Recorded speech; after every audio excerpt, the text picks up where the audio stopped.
ಕೃಷ್ಣ ಅರ್ಜುನಂಗೆ ಹೇಳ್ತಾನಂತೆ, ನೀನು ಹೋಗು, ನಿಂತ್ಕೋ ಆ, ದ್ರೌಪದಿ ಸ್ವಯಂವರದಲ್ಲಿ, ಗುರಿ ಇಡು, ಬಾಣ ಹೊಡಿ, ಇದೆಲ್ಲ ಮಾಡು. ಅದಕ್ಕೆ ಅರ್ಜುನ ಕೇಳ್ತಾನಂತ, ಎಲ್ಲನೂ ನಾನೇ ಮಾಡ್ತೀನಿ ಅಂತಾರೆ, ನೀನೇನು ಮಾಡ್ತಾ ಇದ್ದೀಯ ಅಂತ. ನೀನು ಆ ನೀರನ್ನ ನೋಡಿ ಬಾಣ ಹೊಡಿತೀಯಲ್ಲ, ಆ ನೀರನ್ನ ನಾನು ಸ್ಥಿರವಾಗಿಡ್ತೀನಿ ಅಂತ. Lot of things he does, you don't know. ನಾವು ತುಂಬ ಸರಿ ಕ್ವಶನ್ ಮಾಡ್ತೀವಿ. ಒಂದ್ಸರಿ ಒಬ್ಬ ತೀರ್ಕೊಂಡು ಬಿಟ್ಟಿರ್ತಾನೆ, ಮತ್ತೆ ಹುಟ್ಟೋ ಟೈಮ್ ಬಂದಿರುತ್ತೆ, ಭಗವಂತ ಹೇಳ್ತಾನೆ ಭೂಮಿಗೆ ಹೋಗು ಅಂತ. ಇವನು ಹೇಳ್ತಾನೆ ನಾನು ಹೋಗೋದಿಲ್ಲ ಅಂತ. ಭಗವಂತ ಇಲ್ಲ, ನೀನು ಹೋಗಲೇಬೇಕು. ಆಯ್ತು ನಾನು ಹೋಗ್ತೀನಿ, ನೀನು ಬರಬೇಕು ನನ್ನ ಜೊತೆ ಅಂತ ಹೇಳ್ತಾನೆ. ಸರಿ ಅಂತ ಭಗವಂತ ಒಪ್ಕೊಳ್ತಾನೆ. ಚಿಕ್ಕ ವಯಸ್ಸಲ್ಲಿ ಪ್ರತಿ ಸರಿ ಇವ್ನು ನಡೆದಾಗಲೂ 4 ಹೆಜ್ಜೆ ಇರುತ್ತೆ 2ರ ಬದಲು, ಯಾಕಂದರೆ ಭಗವಂತ ಜೊತೆಗೆ ನಡೀತಾ ಇದ್ದಾನಂತ. ಒಂದು 20-25 ಆಗೋಗುತ್ತೆ, ಆಮೇಲೆ 2 ಹೆಜ್ಜೆ ಕಾಣಿಸುತ್ತೆ ಎಷ್ಟೊಂದು ಸರಿ.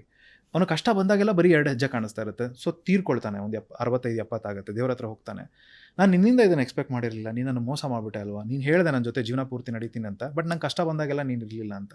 2 ಹೆಜ್ಜೆ ಇತ್ತು ಅಂತ. ಅದಕ್ಕೆ ಭಗವಂತ ಹೇಳ್ತಾನೆ, ನೀನು ಯಾವಾಗ ನಡೆಯೋಕ್ಕಾಗದೇ ಇಲ್ಲ ಅಂತ ನೀನು ಅಲ್ಲೇ ನಿಂತ್ಕೊಂಡ್ಬಿಟ್ಯೋ, ನಿನ್ನ ನಾನು ತೋಳಲ್ಲಿ ಇಟ್ಕೊಂಡು ನಡೀತಾ ಇದೆ ಎತ್ಕೊಂಡು, ಅದಕ್ಕೆ ಬರೀ 2 ಹೆಜ್ಜೆ ಕಾಣಿಸ್ತಾ ಇತ್ತು ಅಂತ. Everything that god does work like that.